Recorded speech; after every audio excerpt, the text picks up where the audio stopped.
Welcome to the second breakout session, this masterclass with Benifex and Bupa. I hope you're in the right room. We do encourage everyone to use Slido for a couple of reasons, to ask some questions throughout the event.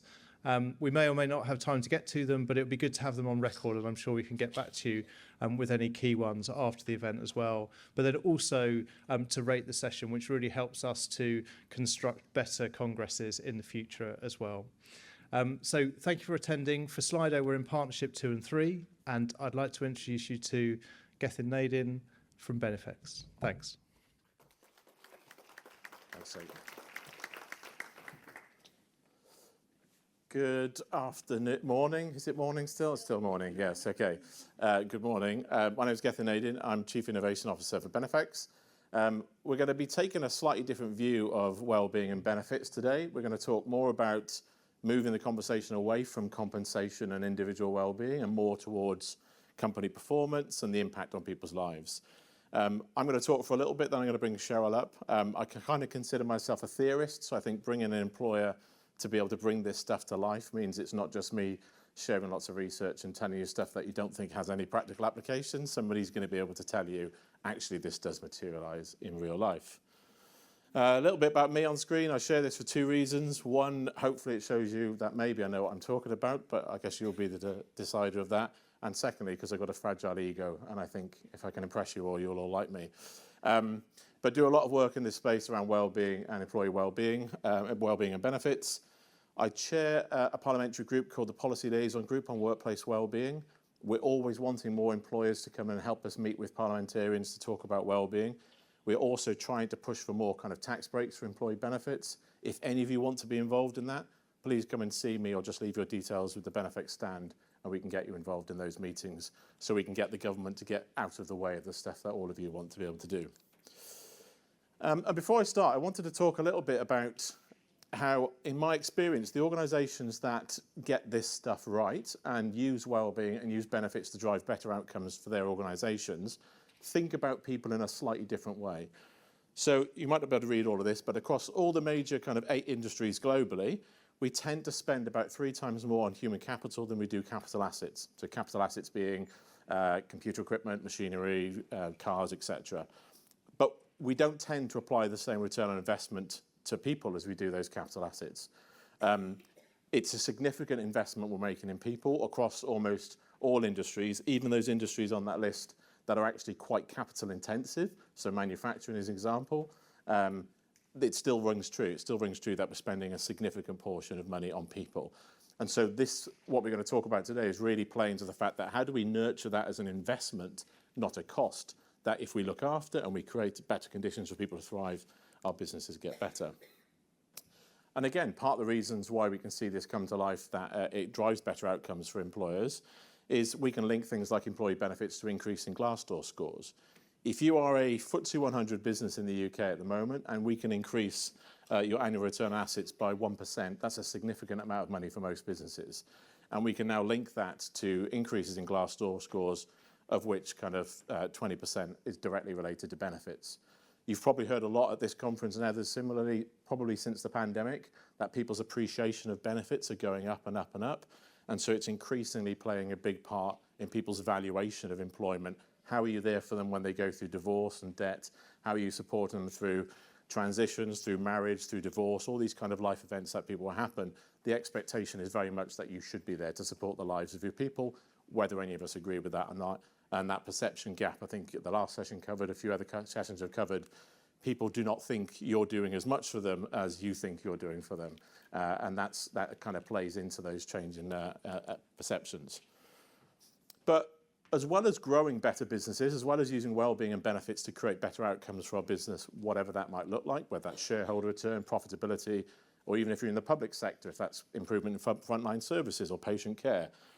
What we can also start to link well-being and benefits to is that they fortify our businesses through really stressful times. So I won't go through these in any detail, but some of the most compelling research over the last couple of years has shown that when we go through economic flexes, when we go through pandemics, when we go through recessions, those organisations that have really good quality benefit schemes and prioritise the well-being of their people weather those storms better than others. So they act like this shield when we go through those times of crisis, and they allow us to protect our businesses from some of the worst things that can happen when we go through those kind of stressful times. But they don't just protect us when we need that protection, they also grow our businesses. They ignite this growth that leads to better outcomes. When we look at the research about those organisations that offer employee benefits technology platforms, so like the ones that Benifex offer, but other platforms are available, we can link that to a number of different characteristics of kind of high growth, high performing organisations. So you become more likely to retain high performance employees when you have those bits of technology in place. More likely to be able to respond to change effectively. So that means kind of changes in your market, being able to kind of disrupt your market. You're kind of more protected against being able to do some of those things and more driven to be able to do some of those things. You're significantly more likely to secure the talent that's required and 3.1 times more likely to optimize the ROI from the benefit spend. And this is one of the reasons why I think this whole conversation about how do benefits and well-being grow better businesses is a really important conversation for us to have. Willis Towers Watson did some research at the start of the year that found about 80% of reward and benefit leaders asked for money to do something in the last 12 months. They created some kind of proposal, some kind of return on investment. Only about 30% of those were actually pushed through. So there's something going wrong where we're not able to maybe ask for the money in the right way. And I do think that CEOs aren't necessarily that interested, despite what the last session said, that interested in kind of well-being and the ins and outs of well-being and the reward and benefits. I think that's led to people like you, and the CEOs, in my experience, tend to leave you to it. So how do we create the outcomes that we can start to talk about stuff they are interested in? And they are interested in growth and performance and beating their competitors. They are interested in selling more and creating more products and delivering better customer service. Interestingly, some research that came out recently from PwC shows that when you prioritise employee well-being in your organisation, it actually creates the conditions for you to be able to charge almost 20% more for your products and services, whatever you do. So again, these are the kind of things I think CEOs are interested in, where we're using employee well-being to create better outcomes for the business. Again, moving that conversation away from just it's the right thing to do, it's the moral thing to do, it's compensation, it's reward and competitiveness. It's how do we use these things to build a business case that drives better outcomes for our organisations. One of the best examples I think we've had recently of how this all comes to life is something called the Human Capital Factor Score. So this is a statistically and independently verified link between employee well-being, employee benefits and overall company performance on the stock market. So there's an organisation called Irrational Capital that have pulled this data together over the last decade. And what they've been looking at is assigning a human capital factor score. So a high score is what they call a long HCF. And that basically means if you do lots of the stuff we all know you should do, you offer great benefits, you support well-being, you design the structure of your organisation and create this culture of well-being and do all that good stuff, you get assigned a high human capital factor score. If you don't do any of those things, you get a low human capital factor score. And what they found is when they looked at all those figures for 600 different employers across the US over the last 10 years, they found that if you prioritise employee well-being, you offer great benefits that support people through the difficult times of their lives, you will produce a long HCF of just over 20%. For context, if you invested in the stock market in general, your returns over the same period of time would be about 10%. So you're doubling your return on investment by investing in businesses that take care of their people. And this is really, really interesting because this is where shareholders and investors are now putting pressure on employers to commit to employee well-being, or that kind of S of ESG, because they're starting to see pretty significant returns. And so for all the effort we've put into kind of driving a lot of these things, we're now starting to see the money is following this, and that clearly is going to resonate with the C-suite and with CEOs. But we can also start to link employee benefits and employee well-being to the characteristics of high-performing organisations. So for part of this research, I started to look at what are the highest performing businesses that exist in the world over the last 10 years, and how can we drive employee benefits and well-being? How can we draw these lines back to how are they actually creating better businesses? Because it's great that people like me sit here and say stock market returns are greater and all this kind of good stuff, but what exactly is happening in high-performance organisations that is driving those results? And again, I won't go through all of these in too much detail. This research we can make available to you if you'd like to see it. But typically what you tend to see is that those things, employee benefits and well-being, drive more customer-centric behaviours. So they enable employees to deliver more of the things we want, that retain customers, that increase customer MPS score, we can actually link employee NPS score with customer NPS score directly. So if we can increase employee NPS score, eNPS, you'll actually start to increase your customer NPS score as well. Whenever we see organisations where we take them from whatever level they are now and we increase their wellbeing scores, we also tend to see that quality of service improves as well. One of the other characteristics was company culture. So where the needs of each employee was met, where people felt like they were working for a culture, this idea of like, does my board, does my CEO, does my manager care about me? When we can kind of instill some of those feelings in people, again, we start to see some more greater results. So it's kind of the stuff you're probably familiar with. You would have seen it at the conferences. The vast majority of employees now want to work for an organisation that takes care of them, that's going to be there when life gets difficult. The third thing is sales and marketing, probably a really obvious feature of a high-performing organisation. But that kind of brand awareness and customer retention, again, the research shows us we can link employee well-being and employee benefits to improvements in sales and marketing. Probably no surprise that sales teams tend to have, on average, pretty high levels of poor mental health. But if we can improve the mental health of a sales team, we also increase the sales of that sales team. They become significantly more likely to hit their sales targets. This idea of adaptability or willingness to fail. So this is, how do we create the circumstances where people can be a bit experimental, they can try new things, they're quite confident, happy to give us their ideas to contribute to. Companies in the top 25% for well-being scores also tend to be more innovative. If we can increase the levels of individual employee well-being, we also create this level of entrepreneurship, so the kind of people that want to give their ideas, that will give us feedback on our products, that will help us get better. So again, we can drive employee benefits and well-being to creating that kind of adaptability, responding to market changes, trying to be a little bit more disruptive in our industry, whatever that might look like. Strategic management. So we talk a lot about managers' role in individual well-being. We don't often talk about managers' well-being themselves. No surprise, just like everyone else, if we can provide more support, more benefits, improve the well-being scores of managers, we also start to create better managers, which obviously that has a run-off effect for the teams they manage. Really interesting research that came out during Donald Trump's first election, and that was you were far more likely to vote for a new president, same with Biden, if you were unhappy with your life. So if you felt like you were unhappy with what was going on in your life, regardless of whether you're Republican or Democrat, you were more likely to vote out whoever the incumbent was. So we probably look to our leaders to change some of these things. And so in our organisations, you know, if people are feeling supported and welcomed by their managers and we're making an impact on their lives, are they going to be more likely to join us on our mission and help us deliver our strategy? We can link CEOs giving statements of care. So just saying nice things about employees and how important employees' lives are. When they mention that at company events, when they mention that in group accounts, etc., we can link that again to performance on stock market and higher performance of the organisation. And generally speaking, executing your strategy, whatever that looks like for you as a business, we can again link to employee benefits and well-being. Those organisations that prioritise well-being are far better positioned to execute their business strategy, and employees who rate their well-being as high are more likely to be aligned with your strategy and mission.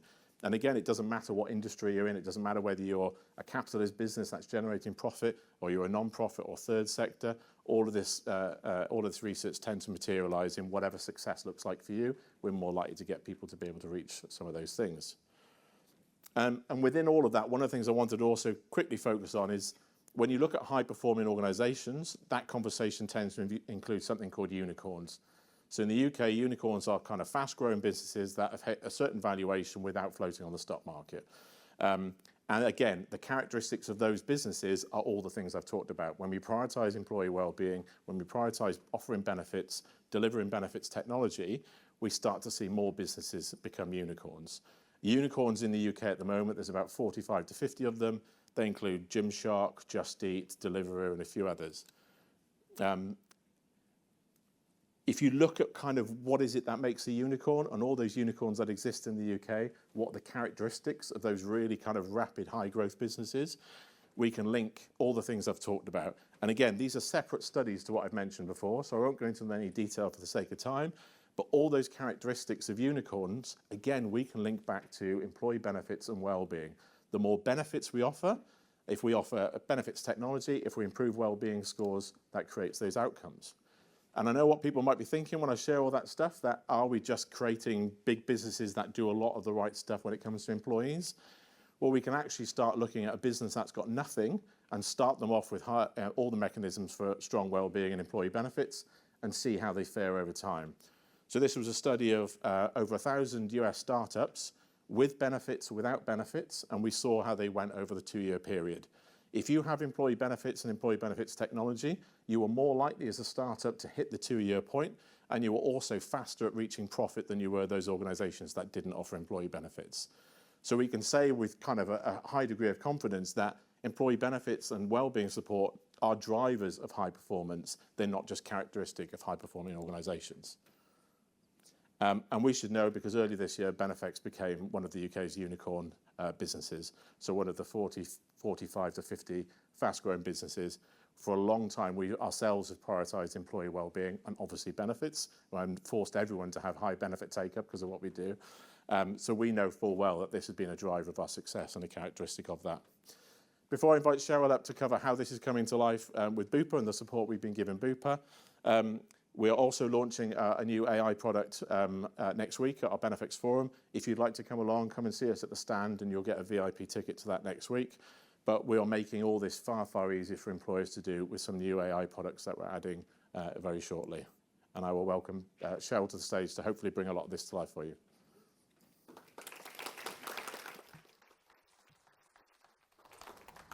Thanks, Gethin, and I'm delighted to be here to talk about our journey in terms of what we've done on our benefits and health and wellbeing space. So I'm Sheryl Lee, I'm the People Experience and Operations Director for Bupa, and I have the absolute pleasure of leading our HR shared service, which is a great place to work, amazing job. I wanted to start by just saying a little bit about Bupa because I think most people believe that Bupa is a UK health insurer. It's not. We have an international insurance business as well, but we are also a very big provision business. So we have aged care facilities, dental practices, hospitals, health clinics across the world. We are split into 3 core market units delivering across that world and they're roughly equal, about 30 to 35,000 employees in each market unit. So, into our journey. Our challenge, our purpose is really clear and it's really deeply embedded in our organisation. If I asked any employee across our business, they'd probably be able to tell you what our purpose is and what it meant to them. But when it came to benefits, it was a different story actually.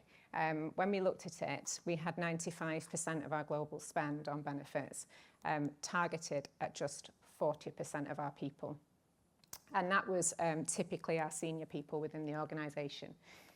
So not really delivering against that purpose of helping everyone to live longer, healthier, happier lives.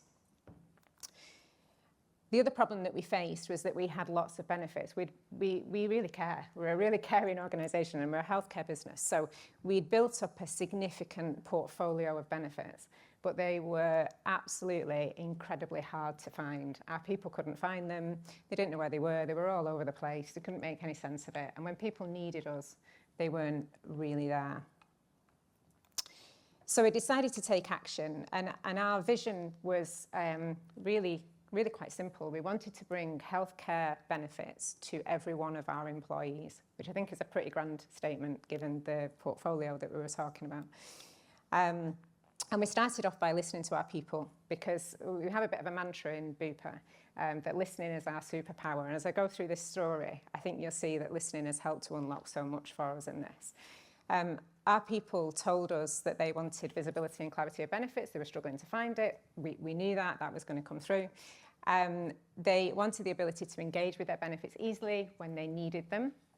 And they wanted choice and flexibility so they could use their benefits as and when they wanted to use them in the way that they wanted to use them. Beyond listening to our people, we knew that we had to really kind of understand the business impact of this and what could we actually positively impact upon in the business, because we needed support, we needed buy-in, and critically we needed investment. So we know that we can turn the dial on employee health and wellbeing by making this right. But alongside that, the attrition and attraction piece, we know about absence and performance. We knew all these things. The business case, however, was pretty tricky. It's not the easiest business case to build. It is a bit of a leap of faith. It's a bit of a belief that we know that these things are going to turn the dial, unless you're a theorist like Gethin, who knows it's going to happen. We were really fortunate, I'll be honest, I would say, that our C-suite were real advocates of that healthcare for all principle. They really wanted to believe that as a healthcare organisation that we were going to give that healthcare support to everybody. So we're off.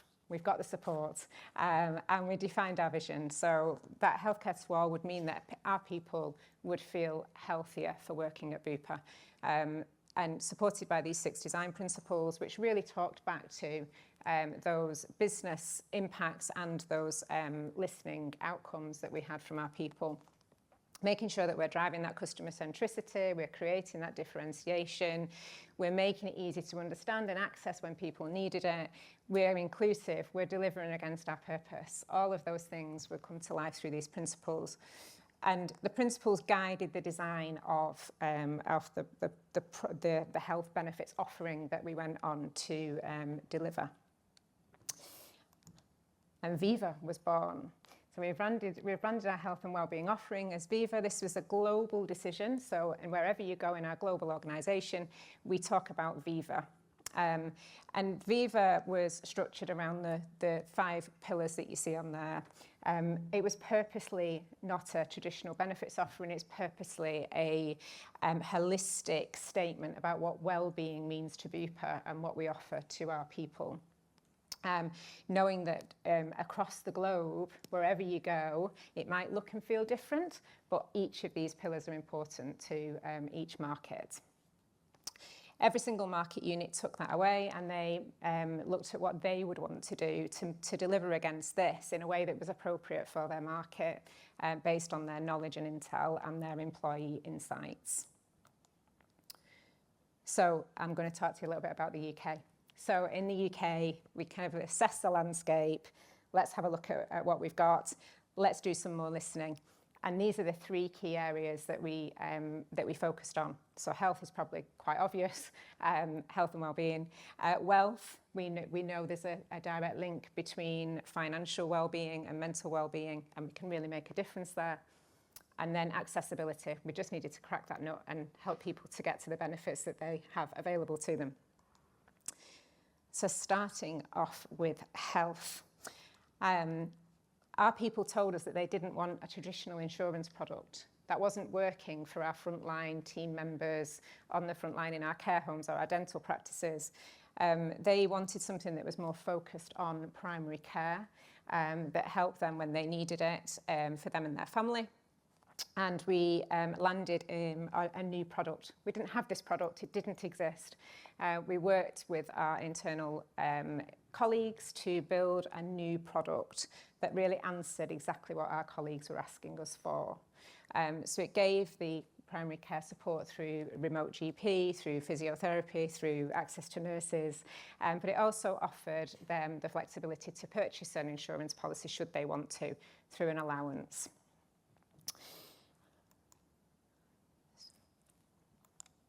Okay, wealth. Wealth up next. So there's a conundrum around wealth. No one wants to talk about it. No one wants to tell you what the problem is. So how do you solve for something that nobody's telling you about? It's really tricky. It's really, really tricky, but we know we've got a problem to solve for. So our answer was that we built a financial resilience program, and some of this stuff is really traditional. You know, some of this, you know, having mortgage advice or loan support or financial coaching, really traditional responses to financial well-being. But some of it was really quite groundbreaking and new. So we offered earned wage access to people so they could choose to download their salary when they needed it and wanted it, rather than just the traditional monthly pay. And we also launched an opt-out savings trial, which is, as you would a pension scheme, people chose to opt out rather than opt in. So they onboarded and they're into our savings product, which has market-leading rates. And I'm going to come back and talk about that in a second. And then finally, accessibility. So this one's obvious. We have worked with Gethin and the team to help us to bring a technology solution to the table so that people can really access their benefits, as I say, when they need it, wherever they are. And this was a huge project. I can't tell you how huge it was for us, because we had that issue where everything was everywhere. We had to kind of find it first and then get it into a technology solution. And this, I mean, it looks great, and it was a really great piece of work. One of the things that we did alongside the technology was we invested in people. So we have a team of benefits squad advisors, I'm going to call them, and Heather's in the audience and she's smiling. They're a great, they're a great team of people who are up and down the country, and they are there to promote the benefits. They're there to promote the system. They're there to help people to access. They're there to really kind of promote that engagement piece and build the trust that they have access to these benefits. This was the launch. We launched, and I'm not kidding, you could not go anywhere in Bupa without seeing something on Bupa benefits. We had balloons, banners. Every single care home and hospital and dental practice had a box, a launch box that had stuff in it that they could have out there. We had decoration on lifts. We had things in toilets. We had, I mean, literally everywhere you went, there was something about Viva Benefits. You couldn't possibly miss it. And our Viva Benefits squad went and took to the road to help with the launch. But the thing on this, and the key on this for me, is keeping going and keeping the engagement. So I'm just going to play a very short video to bring to life the Benefits squad and some of the activity that they get up to. Hi everybody, we're here today at Richmond Village, Northampton. We're here to find out how our colleagues are using their Viva Benefits. Come on, let's go.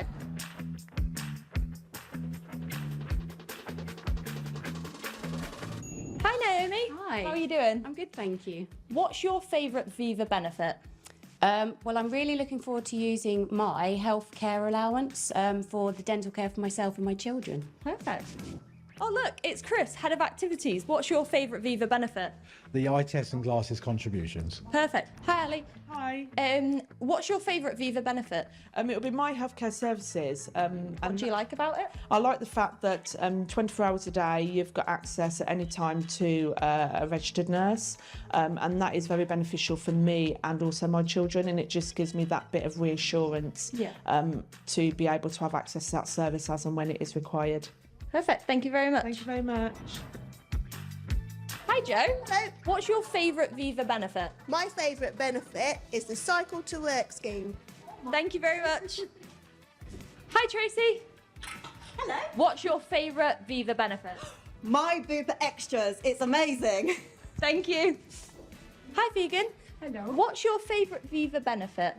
Of course, cash plan. Perfect. Thank you very much. You're welcome. That was the best shot. And I'm here with Lollipop. So, Lollipop, what is your favourite Viva benefit? Lollipop's not in the mood for talking.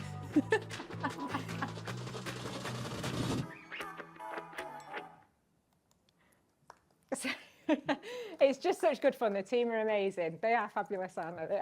No, I'm not. Okay, so the results. Spoiler alert, we've got loads of kind of positive outcomes, which I'll come to in a second.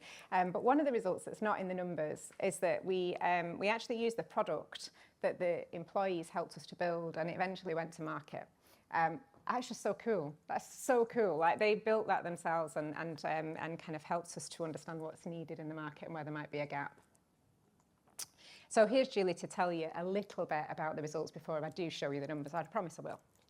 Hi there, my name is Julie Stevens and I work at Bupa as the Director for Wellbeing, Inclusion and People Risk for Bupa globally. I'm responsible for 100,000 people, and I can honestly say the Viva project is one of the most fulfilling of my career, and what we've seen has been absolutely amazing. So we've been running for 2 years now, and actually 100% of all people at Bupa have some form of cover. we took a really human-centered design approach, and what that's meant has been we've had products that people truly value, support that they really want for them and their family where we can. What we've seen in terms of obviously the health benefit to our people is also it's really driven customer centricity. Now, genuinely, all of our people experience their own products, so they can advocate for them, which is fantastic. It has obviously come at a time when there is staff shortages in every sector, but particularly within health. So we have found that it really helps us with our attraction and retention. It's also provided a more inclusive approach and more consistency across Bupa, which helps us with global talent mobility. It means that people that have not been able to access different forms of healthcare can do so. And also, we just believe that it helps us fulfill our purpose more deeply. And really, people work here because they know that they take care of not just our customers, but their colleagues too, which is just amazing. The other thing that we found, because this was such a human-centered design approach, or we designed around what people really valued, was that we've created several new health and wellbeing products globally that we're now able to offer to our customers. So these are ones that are still providing medical benefits, but not necessarily high-end health insurance. These can be access to quicker primary health care. So we've been able to offer medical benefits for more of our clients' employee bases as well at a more affordable price point, which again is just amazing in terms of opening up access to quicker healthcare. So all in all, an amazing project, and I'm so proud of this work and the huge global team, including Sheryl, that made this happen. Thank you for listening, and I hope you enjoy the rest of your session. Thank you. So here's the numbers, I did promise. If I had enough room on the slide, I'd have done a year on year, because we've seen this beautiful incremental shift in all of the metrics. So we did see the move in the things we really believed in at the beginning. Sickness is down, attrition is down, engagement, which is the one that we're truly proud of, has moved significantly over the last couple of years. And particularly, I've called out the health and wellbeing question, because we asked that specifically as part of our engagement survey. And we've seen that move, and people in line with the overall engagement, which I think says a lot. I don't think I can possibly claim that our health and wellbeing offering has driven the numbers on the right in terms of business performance, because we've been on a huge period of growth in Bupa.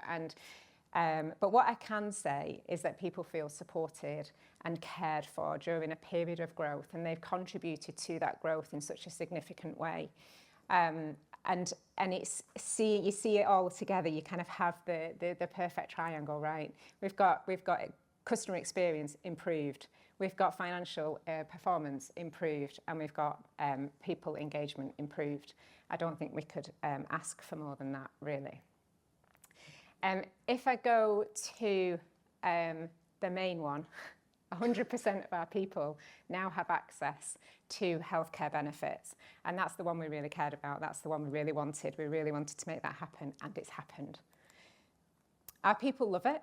I can't tell you how much feedback we get all of the time, in any forum, in any way, whether it's the benefits advisors out on in the field, or whether it's through a survey, or whether it's people just emailing us, or whether it's on the comms channel that we have. People are wanting to tell us about it. And if I take the launch as an example, our executive team gave us the opportunity to plant 2,000 trees if we got 2,000 logins in 2 weeks. And by 11:30 on day one, we'd planted 2,000 trees. People absolutely loved it. So I'm just going to bring to life the human impact and the individual impact, because of course we do this at business level, but we've got the impact on the individuals. So Alam is a senior care assistant who works in one of our care homes. He was actually a member of the opt-out trial. He was opted in automatically, and he continued to save within that product. And he sent us a little video to tell us what that product had meant to him and the difference that it had made. Now, I can't get through this video without crying, so I'm going to warn you all now. It is an absolute tearjerker, just in case I can't get through my last slide.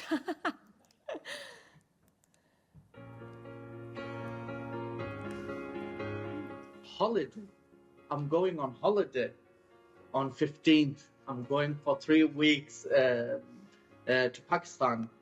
Couple of past 3 years were a bit difficult, so I couldn't go. I haven't been to Pakistan for the past 7 years, so I haven't seen my mum, my dad, my brothers, my sister. It's just me in UK, nobody else.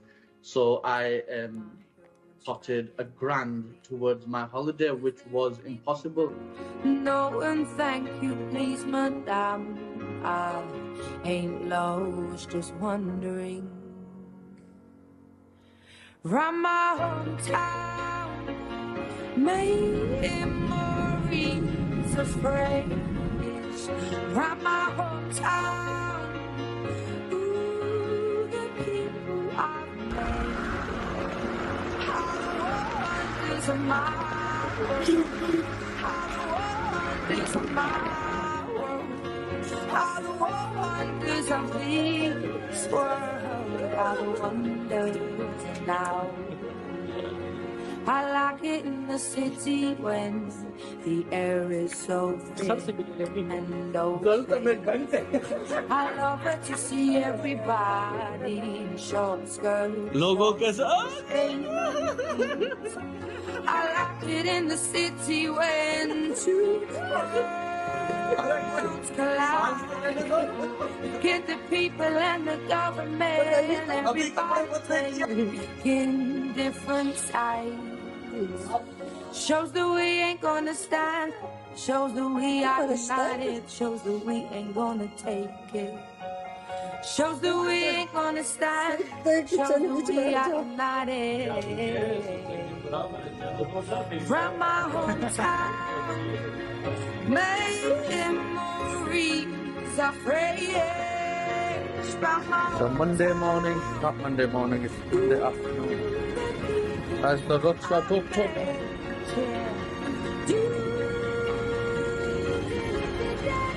Drive taxis.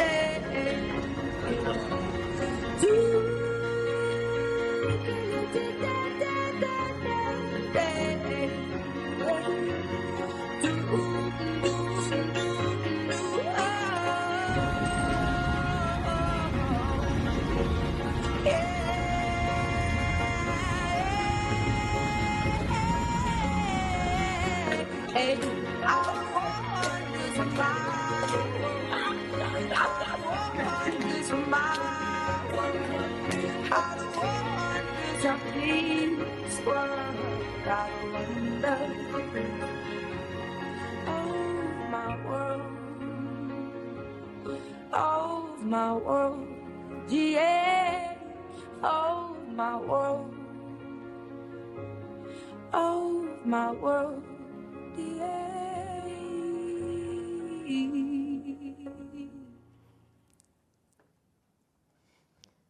Right. So I mean, it's just amazing. There's 2 parts that get me in that video. It's his mum. Oh my gosh, his mum giving him a cuddle, and those postcards back to the resident. Like, oh gosh. Anyway, I'm going to try and keep going. We're not stopping. We're absolutely on a roll. It's amazing. And our next steps are to kind of keep enhancing that proposition. Our focus now is on our mental health benefits and our sustainability benefits. We want to build that greater flexibility that our people ask for. We now know where it is. It's all in one system. We can start to think a little bit more creatively. And that employees as customers point continues to be a focus for us, what magic that is. So I think we're now truly demonstrating our purpose when it comes to our benefits.